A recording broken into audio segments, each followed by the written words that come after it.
करें।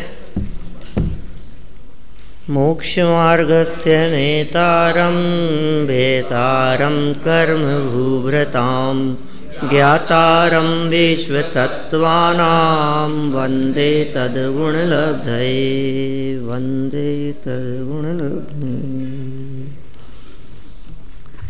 तत्वार सूत्र महाशास्त्र सर्वार सिद्धि नामक टीका 7वां अध्याय सल्लेखना की अपनी यहाँ कल चर्चा थोड़ी बहुत हुई है।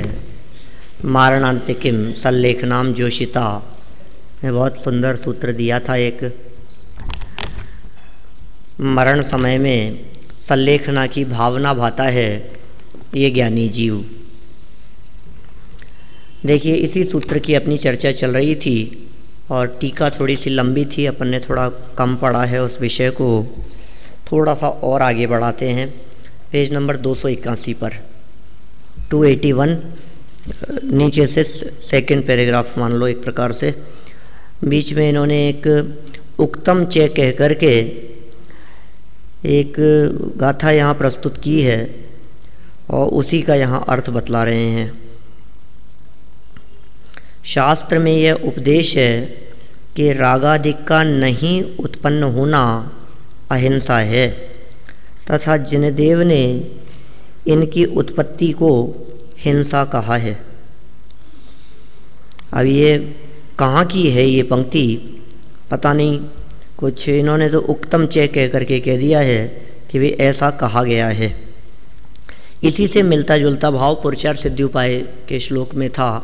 अप्रादुर्भाव खलु रागादीनां भवत्य हिंसेति तेषाम् एव उत्पत्ति हिंसेति जनागमस्य संक्षेप है।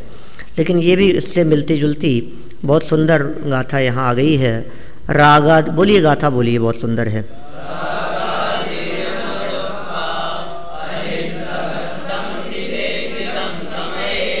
तेसिं चे उपपत्ति हिंसेति तिष्ठा। माने इसका अर्थ ऐसा लगता है अपने को यहाँ जो ये गाथा प्रस्तुत की है कि ये गाथा पूज्यपाद स्वामी के समय तक सुनती हुई चली आ रही थी। इसका अर्थ हुआ कि पूज्यपाद स्वामी हुए लगभग 1600 साल पहले, तो उससे ज़्यादा पुरानी बात है ये। तो हम ये बात जो अमृतचंद्र स्वामी के आधार पर कहते हैं कि 1000 साल पहले उन्होंने लिखा कि आत्मा में रागादिक की उत्पत्ति हिंसा है, इस बात को 2000 सालों से या समझिए डायरेक्ट भगवान महावीर स्वामी की वाणी तक से ये बात चली आ रही है। रागादि भावों की उत्पत्ति हिंसा है और उत्पत्ति न होना ही अहिंसा है।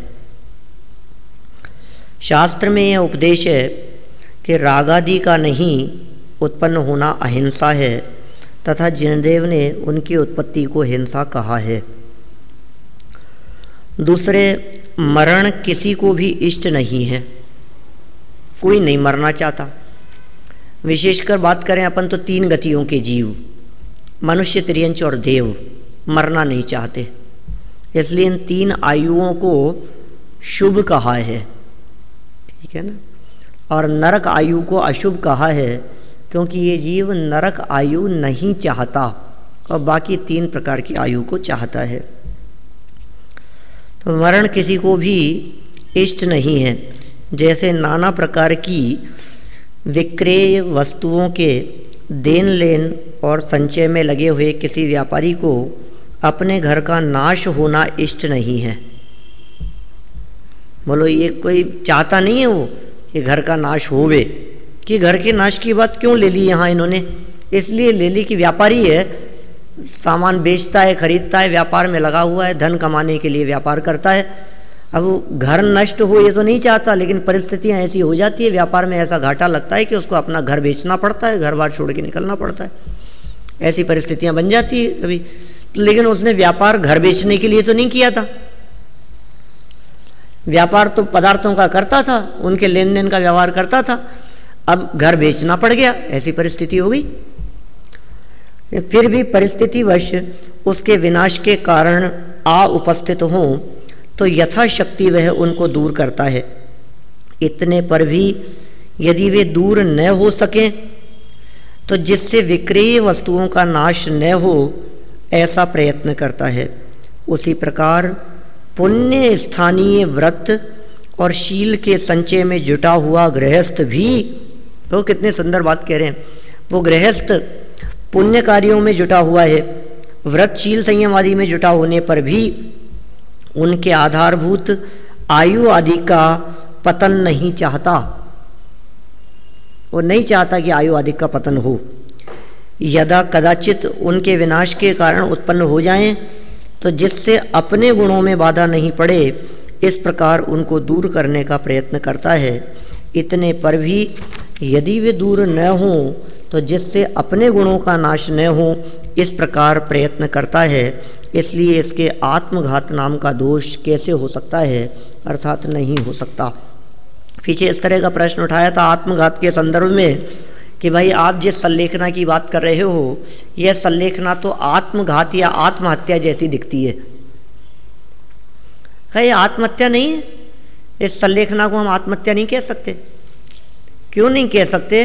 क्योंकि इसमें एक तो प्रमत्त योग नहीं है, दूसरी बात कदाचित अपने प्राणों का घात होता जाने तो उनको बचाने का प्रयास करता है।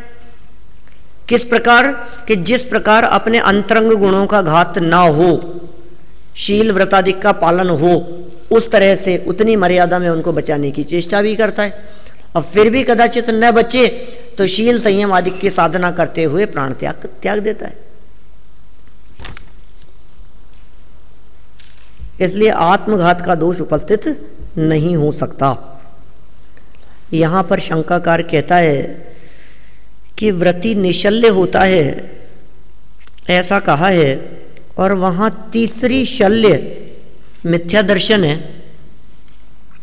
इसलिए सम्यक दृष्टि व्रती को निशल्य होना चाहिए, यह उसका अभिप्राय है। तो यह बतलाइए कि सम्यक दर्शन सापवाद होता है या निरपवाद होता है। अब इसका समाधान करते हैं। किसी जीव के मोहनी की अवस्था विशेष के कारण ये अपवाद होते हैं।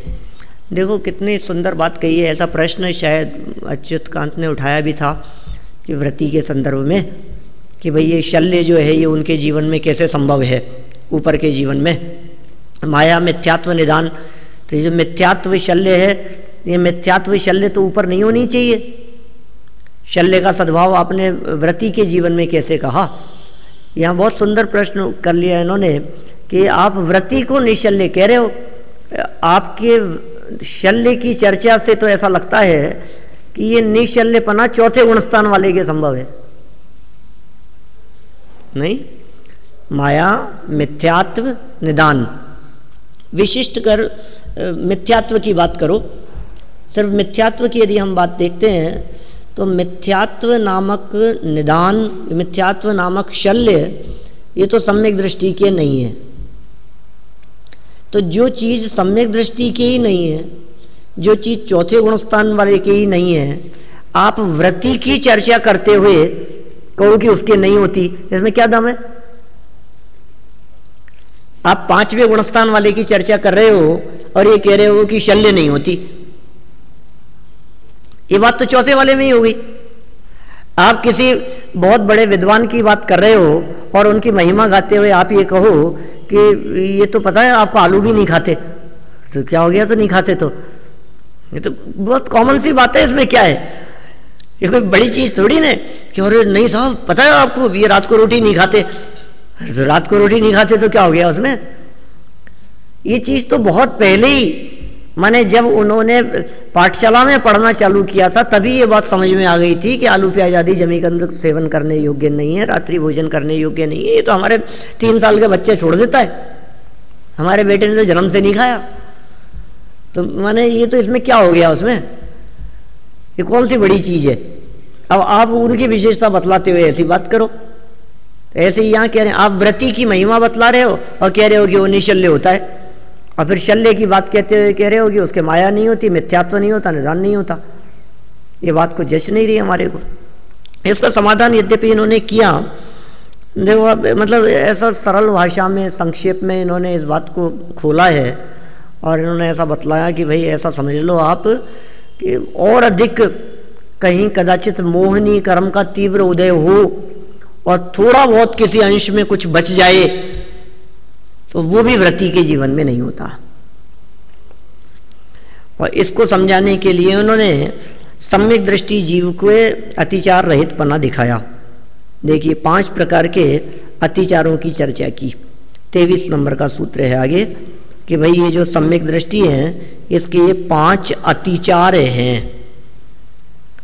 अतिचार हैं, ये होने चाहिए ऐसा नहीं कह रहे हैं, क्योंकि जिन अतिचारों की यहाँ चर्चा की है उन अतिचारों को पढ़ करके ऐसे लगता है ये अतिचार हैं या अनाचार हैं। इन अतिचारों को पढ़ करके ऐसा लगता है ये ऐसा कर दे तो भ्रष्ट है, ऐसा लगता है हमारे को। लेकिन तो भी इन्होंने यहाँ कहा है कि कदाचित किसी सम्यक दृष्टि के जीवन में कदाचित इस तरह तक की परिस्थिति बन सकती है। ये सम्यक को मतलब गिराने में गिराता नहीं है, मतलब अनाचार में तो व्रति भंग हो गया। अतिचार भी यद्यपि दोष तो है, अतिचार माने करने योग्य हो ऐसा नहीं कह रहे, अतिचार भी नहीं करने योग्य है। ऐसी श्लोक गाथाएं आती है इस तरह की, तिन में अतिचार न लगावे, इस तरह की पंक्तियां कहीं पढ़ी सुनी लगती है।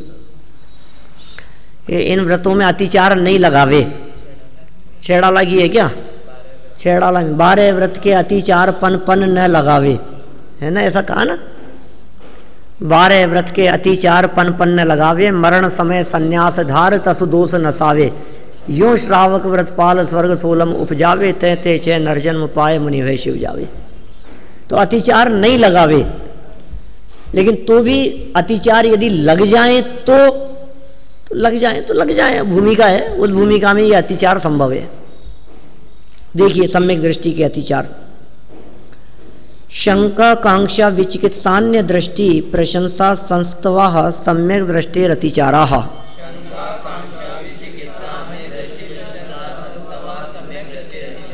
शंका कांक्षा विचिकित्सा,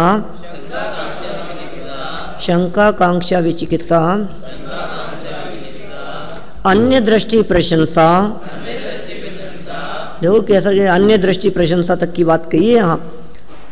शंका कांक्षा विचिकित्सा अन्य दृष्टि प्रशंसा,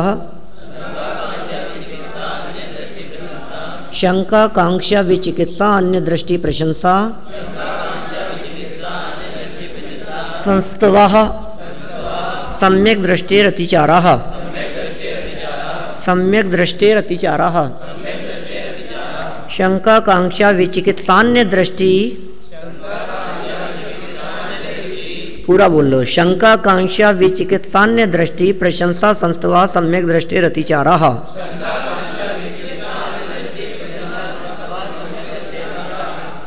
देखिए शंका 23 नंबर सूत्र अर्थ देखिए, शंका कांक्षा विचिकित्सा अन्य दृष्टि प्रशंसा और अन्य दृष्टि संस्तव, ये सम्यक दृष्टि के 5 अतिचार हैं।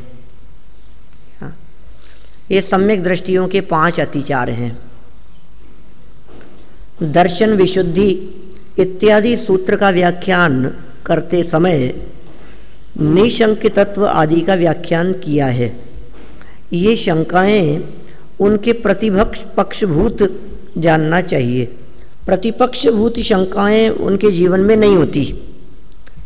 यानी शंका जो है, कदाचित कोई शंका हो, जैसे अपन ये कहते हैं सम्यक दृष्टि निशंकित अंकाधारी है। फिर दूसरी तरफ हम ये बात करते हैं, वो 2 मुनिराज थे ना, संजय विजय मुनिराज, उनको जो शंका उत्पन्न हुई तो उसके समाधान के लिए वे वर्धमान के समीप जाने को तैयार हुए। फिर दूर से देखा उन्होंने, शंका का समाधान हो गया, उन्होंने उनका नाम सन्मति रख दिया। ये पढ़ते हैं अपन, ये चर्चा सुनी है हमने। तो अब उनको शंका हुई कि नहीं, तो खैर तो साफ साफ लिखा है शंका हुई। तो फिर हम ये पूछना चाह रहे हैं कि सम्यक दृष्टि जब चौथे गुण स्थान में निशंकित हो जाता है तो मुनिराज को शंका कैसे होगी? हैं? बस उस शंका का स्वरूप बहुत सूक्ष्म है। वो शंका कोई ऐसी शंका नहीं है जो शंका गुणस्थान गिराने में समर्थ हो। वो उस भूमिका के योग्य शंका है, इतना समझना। ऐसे इन्होंने कह दिया यहाँ शंका के बारे में। देखिए प्रश्न उठाया फिर आगे, शंका, प्रशंसा और संस्तव में क्या अंतर है? समाधान, मिथ्या दृष्टि के ज्ञान और चारित्र गुणों का मन से उद्भावन करना प्रशंसा है। सम्यक दृष्टि का ज्ञान, सम्यक दृष्टि का चारित्र, इनके गुणों की मन से प्रशंसा करना, उद्भावन करना, ये प्रशंसा है। और मिथ्या दृष्टि के में जो गुण हैं या जो गुण नहीं हैं, इन दोनों का सद्भाव बतलाते हुए कथन करना, ये संस्तव है। इस प्रकार ये दोनों में अंतर है। प्रशंसा में और संस्तव में क्या अंतर है? प्रशंसा करने में तो समझ लीजिए मन से जो भाव आए हैं वो प्रशंसा है। इसमें मिथ्या दृष्टि के ज्ञान चारित्र गुणों की। और दूसरी बात कही इन्होंने संस्तव, इसमें क्या बात कही? जो गुण है या नहीं है उनका सद्भाव सद्भाव आदि बतलाते हुए उनके बारे में कहना, ये संस्तव है। शंका, सम्यक दर्शन के 8 अंग कहे, इसलिए उनके अतिचार भी 8 ही होने चाहिए। 8 गुण है, 8 अतिचार कह दो। निशंकित, निकांक्षित, निर्विचिकित्सा, मूढ़ दृष्टि, उपगुण, स्थितिकरण, वात्सल्य, प्रभावना, ये 8 होते हैं। और इन 8 में जो भी जहाँ जहाँ दोष लगने की संभावना होवे वो सब अतिचार हो जाएंगे। 8 कह दो। समाधान, ये कोई दोष नहीं है भाई, क्योंकि आगे आचार्य व्रतों और शीलों के 5 अतिचार कहने वाले हैं। इसलिए अन्य दृष्टि प्रशंसा और अन्य दृष्टि संस्तव, इन 2 अतिचारों में शेष अतिचारों का अंतर्भाव करके सम्यक दृष्टि के 5 ही अतिचार गए हैं। 8 कह लो, उसमें कोई दिक्कत नहीं है, कितने भी कह लो आप। ये तो आचार्यों को तो जितना विकल्प आ जाए बस उस पर रुक जाते हैं। माने शक्तियों की चर्चा करते हुए 47 की क्यों करी? आत्मा में 47 शक्तियाँ हैं, इस धोखे में मत रहना। शक्तियाँ तो अनंत है, जितना विकल्प आया उतना रुक गए। ये साहब उधर 47 नयों की चर्चा की उन्होंने प्रवचन सार में। हमें तो कभी कभी ऐसा लगता है अमृत चंद्राचार्य का लक्की नंबर होगा 47। ऐसा है क्या? ऐसा तो कुछ मतलब नहीं है। वीतरागी संत, अपने में मग्न रहने वाले, विकल्प जिनको अनुभूति में बाधक दिखते हो, शुभोपयोग जिनको भट्टी तुल्य लगता हो, आग में जलने जैसा दिखता हो, वे दिगंबर संत, जहाँ तक विकल्प आया तहाँ तक लिखा, और विकल्प टूट गया लेखनी छूट गई, खत्म, उसमें क्या है। ऐसे अब पूज्यपाद आचार्य यहाँ उनकी व्याख्या कर रहे हैं, तो उमा स्वामी आचार्य ने जो सूत्र में लिखा है उसी को समझाना है। भैया उन्होंने 5 लिखा तो हम 5 की सिद्धि करेंगे, और वो 15 लिख देते तो 15 की सिद्धि करते कि 15 क्यों लिखा है यहाँ।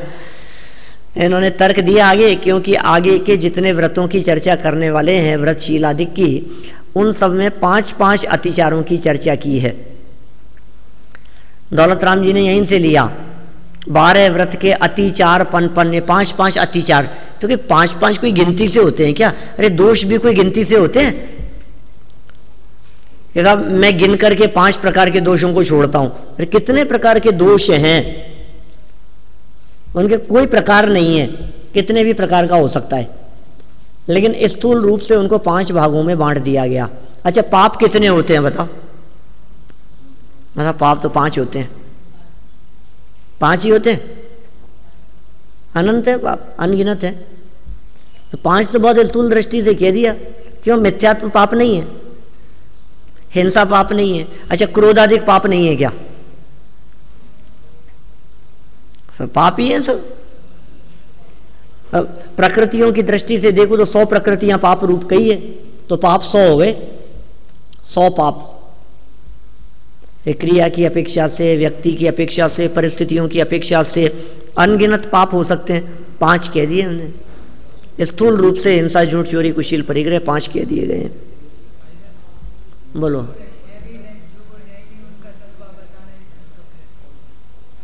अतिचार है, मतलब कभी ऐसा भी हो सकता है कोई मिथ्या दृष्टि है, किसी की प्रशंसा कर रहा है किसी प्रसंग में, तो प्रशंसा करते हुए, प्रशंसा तो कहते ही उसे हैं कि 2 की 4 लगा के थोड़ी सी तारीफ कर दी जाए, इसका नाम है प्रशंसा। ये अतिचार है। माने तुम हमारे यहाँ प्रवचन करने के लिए आओगे, मान लो मंदिर में प्रवचन करने के लिए बुलाया किसी दिन, तो हम ये कह सकते हैं कि ये हमारे बहुत बड़े विद्वान हैं, बहुत अच्छे विद्वान हैं, यही तो कहेंगे, और हैं भी, उसमें कोई बाधा नहीं है क्या? कितनी थोड़ा बहुत तो बढ़ा ही दिया जाता है ना कथन को, जितना हो उससे थोड़ा सा ज्यादा कह दिया जाता है। आपने यदि छेड़ाला ग्रंथ भी अन्ना जी को सुनाया और भक्तामर भी सुनाया तो ये कह सकते हैं इनको बहुत सारे शास्त्र कंठस्थ याद हैं। अब एक छेड़ाला भक्तामर सुना दिया, हम कहें बहुत सारे शास्त्र, इनको पता नहीं कितने शास्त्र याद हैं इनको।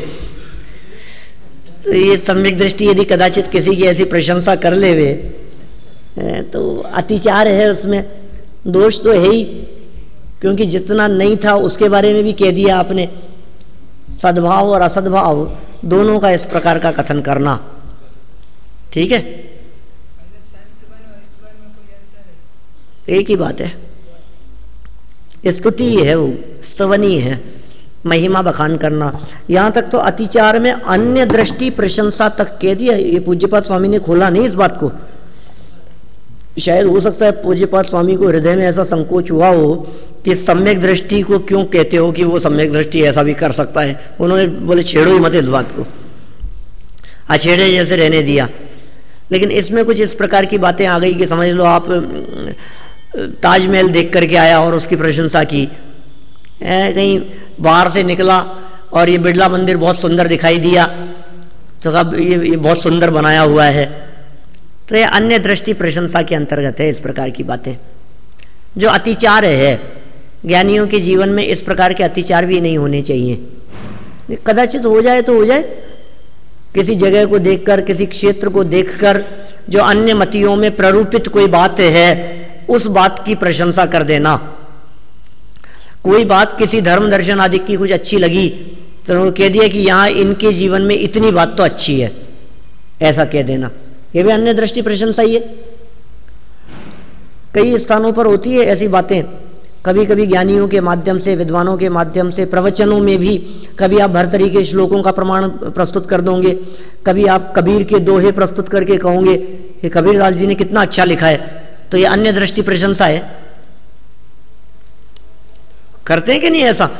दादा नहीं सुनाते कभी इस तरह की, कभी बिहारी का दोहा सुना दिया, कभी किसी का सुना दिया, कभी उन्होंने ऐसा कहा, फिर वाल्मीकि ने ऐसा कहा, तो अपन उनके द्वारा कही गई बात को कुछ अच्छा बतला रहे हैं, ये कह रहे हैं अतिचार है, हो जाता है, इसमें क्या है। और फिर ये बात उनको सत्य सिद्ध करने के लिए नहीं, उनका रेफरेंस देकर के बात तो जिनागम की ही सिद्ध करनी है। सम्यक दृष्टि को यदि यहाँ ही कह दिया कि उसके अतिचारों में अन्य दृष्टि प्रशंसा को शामिल किया है तो अन्य की प्रशंसा करना प्रयोजन नहीं है, अन्य के माध्यम से अपनी प्रशंसा ही प्रयोजन है। अपनी प्रशंसा माने आत्म प्रशंसा समझ लो आप, आत्म प्रशंसा माने आत्म गुणों की, वस्तु स्वभाव की, या फिर जिन धर्म की। तो ये इतनी बातें हो गई सम्यक दर्शन के संदर्भ में। आगे का सूत्र देखिए, इसमें तो सिर्फ संकल्प मात्र किया है, क्या कहने वाले हैं। 24 नंबर का सूत्र, व्रतशीलेषु पंच पंच यथाक्रमम,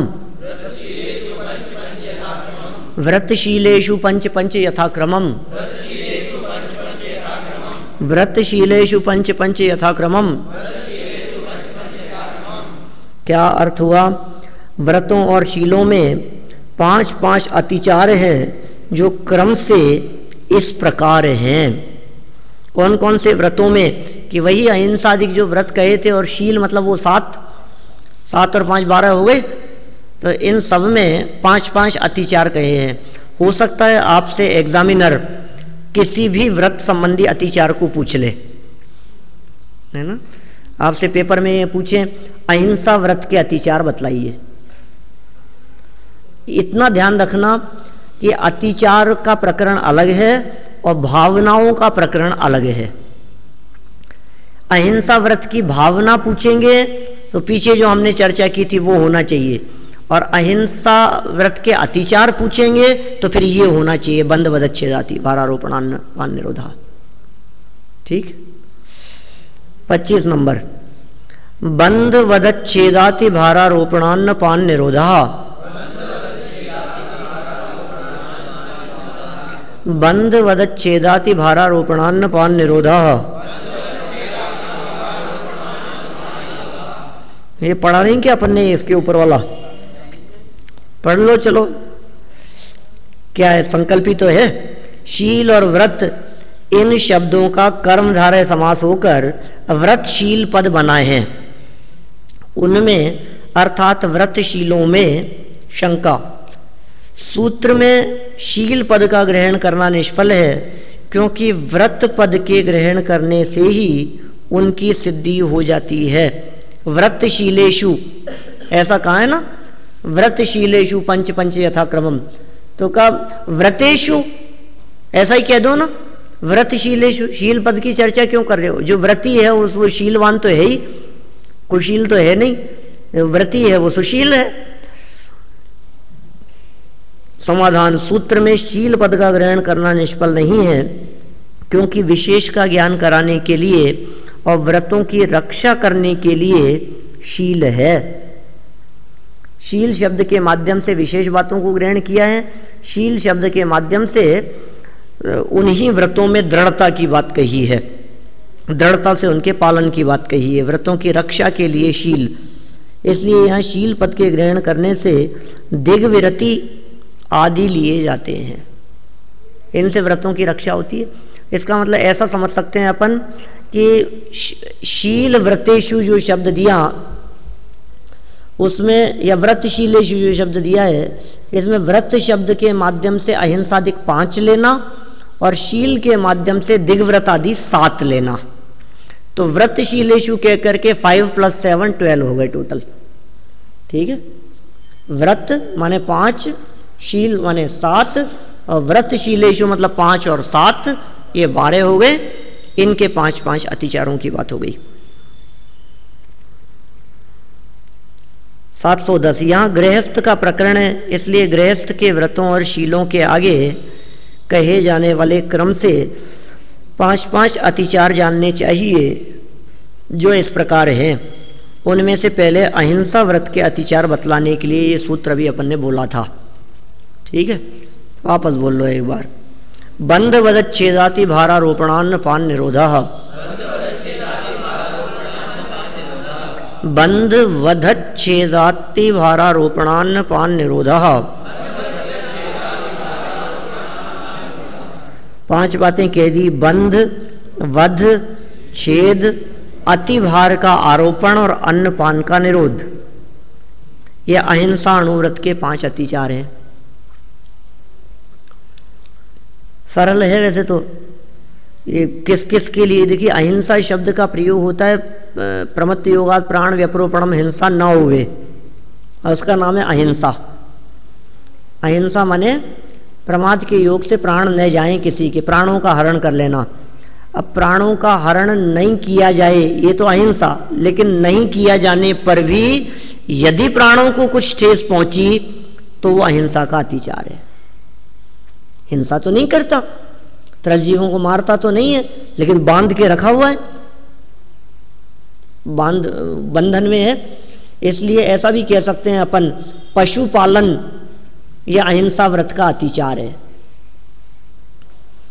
गायें भैंसे रखना, भेड़ बकरियों को पालना, घर में 2 गाय रखी हुई है, यह अहिंसा व्रत का अतिचार है। कोई व्यक्ति कबूतर पालते हैं, कोई पैरट रखते हैं अपने घर में, पिंजरे में रखते हैं, कोई कुत्ता रखते हैं, तो ये अपने को शोभा नहीं देती है बात, दोष तो है ही। अतिचार कहा बंध को। देखिए किसी को अपने इष्ट स्थान में जाने से रोकने के कारण को बंध कहते हैं। और देखो इसको यदि दूसरे प्रकार से लेवें तो ऐसा भी कह सकते हैं अपन कि नेमिनाथ स्वामी की बारात के लिए पशुओं को रोका गया, अहिंसा व्रत का अतिचार है। यद्यपि वे व्रती नहीं थे, है ना, लेकिन तो भी अहिंसा का यदि कोई पालन करता हो तो अपने निमित्त से किसी को जाने आने से रोकेगा नहीं, ये अतिचार है। और रोकना पड़ जाए तो दोष है, मन में विचार करेगा कि ये करने योग्य नहीं था, हो गया, नहीं करना चाहिए था मेरे को, मन में खेद तो है ही उसके प्रति। दंडा, चाबुक और बेंत आदि से प्राणियों को मारना ये वध है। बंदर आ गए और लकड़ी लेकर के भगा रहे हैं उनको, तेजी से मारा बेचारे के लग भी गई। तो अब क्या करे बोलो? क्या सम्यक दृष्टि जीव घर के आसपास बंदर बहुत सारे होंगे तो भगाएगा नहीं? बोलो नहीं भगाएगा। अब भगाते हुए भी ये समझेगा कि यार मैं इनको मारना नहीं चाहता, लेकिन क्या करूं, दुखी हो जाता हूं इनसे। अच्छा, घर में चूहे हो तो भगाएगा नहीं उनको? तो ये अतिचार है। बंध वध मतलब मारने पीटने के अंतर्गत वध शब्द को शामिल किया। यहां वध का अर्थ प्राणों का वियोग करना नहीं लिया है, क्योंकि अतिचार के पहले ही हिंसा का त्याग कर दिया जाता है। अतिचार तो तब लगेंगे जब व्रत ले रखे हों, व्रत ही नहीं ले रखे हों तो अतिचार किसके? इसका मतलब हिंसा का त्याग तो पहले ही कर दिया। हिंसा का त्यागी होने के बावजूद भी ये हिंसक वृत्ति दिखाई दी, इसका नाम अतिचार है। और कैसा, मैंने मारने का त्याग किया था। मारने का त्याग करने का मतलब जान से नहीं मारूंगा इतना त्याग किया था, भगाऊंगा भी नहीं, ऐसा थोड़ी त्याग किया है। कान और नाक आदि अवयवों का भेदना ये छेद है। ये सब ऐसा ही नहीं है कि त्रियंचों का ही छेद है। अरे अपने बच्ची का भी कान छिदवा रहा है तो वो भी छेदन है, अतिचार तो है ही। नाक कान आदि को छेदना, त्रियंच आदि को छेदना। उचित भार से अतिरिक्त भार का लादना अति भारारोपण है। ठीक है, अब ये अति भारारोपण करना तो नहीं चाहिए, वही बात आएगी।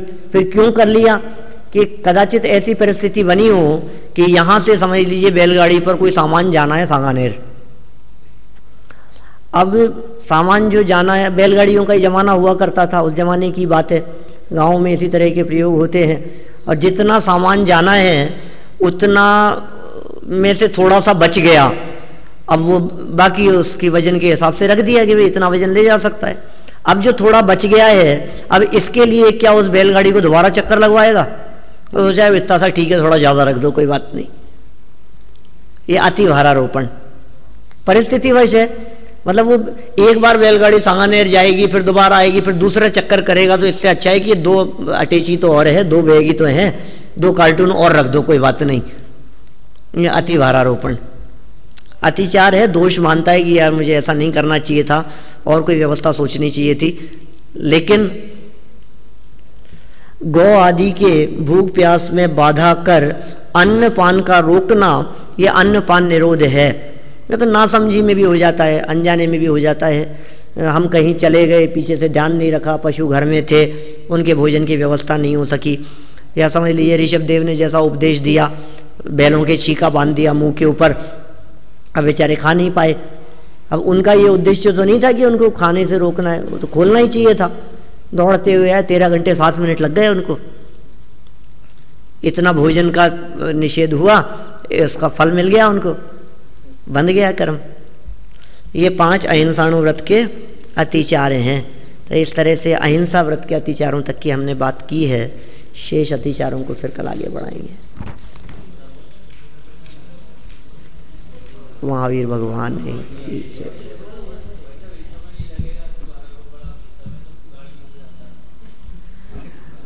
तुम्हारे ऊपर ही लाद देवे, नहीं हो सकता। सोनू जी ने ऐसा कहा कि जाओ ये किताबें रख कर के आओ। अब 3 चक्कर कौन लगाएगा यार, थोड़ा रख दे और 2 ज़्यादा ले जाता हूँ, कोई बात नहीं। है ना, खेती पे भी लागू हो सकती है बात। मनुष्यों पे नहीं होती है, मजदूरों पर नहीं होती है। कुली को नहीं सोचते हो आप, कौन एक एक्स्ट्रा कुली करेगा? अरे 1 अटैची और रख दे इसके माथे पे, अति भारारोपण है। मतलब ये कह रहा है अभी इस युग में तो लगता नहीं है, ये तो पहले के जमाने में लागू होता था। सावधानी रखनी चाहिए, ठीक है ना। बल्कि ऐसा होना चाहिए कि यदि कदाचित ऐसी परिस्थिति देखें तो पैसे दे करके भी कुछ वजन अपने हाथ में ले लेवे। इंसान तो है ही ना आखिर, वो भी करुणा बुद्धि तो होनी चाहिए उनके प्रति भी। रिक्शे पर बैठ करके जाए, मान लो बेचारा साइकिल रिक्शे वाला चला रहा है, तो ये अति भारारोपण नहीं है? थोड़ी चढ़ाई है और ज्यादा वजन, पैसे दिए हैं पूरे, चलाएगा कैसे नहीं चलाएगा? ये अति भारारोपण है भैया। 2 कदम पैदल चल रहे उतर के, कितनी तरह से बातें उसमें लागू हो सकती। तो व्यावहारिक जीवन की बातें हैं, कुछ इनमें कोई धर्म वरम से कोई संबंध नहीं है, इनमें कोई धर्म तो होता नहीं है, लेकिन सामान्य सदाचार है, शिष्टाचार है। एक विद्वान होने के नाते इतना शिष्टाचार तो हम लोगों के जीवन में होना ही चाहिए। चलो।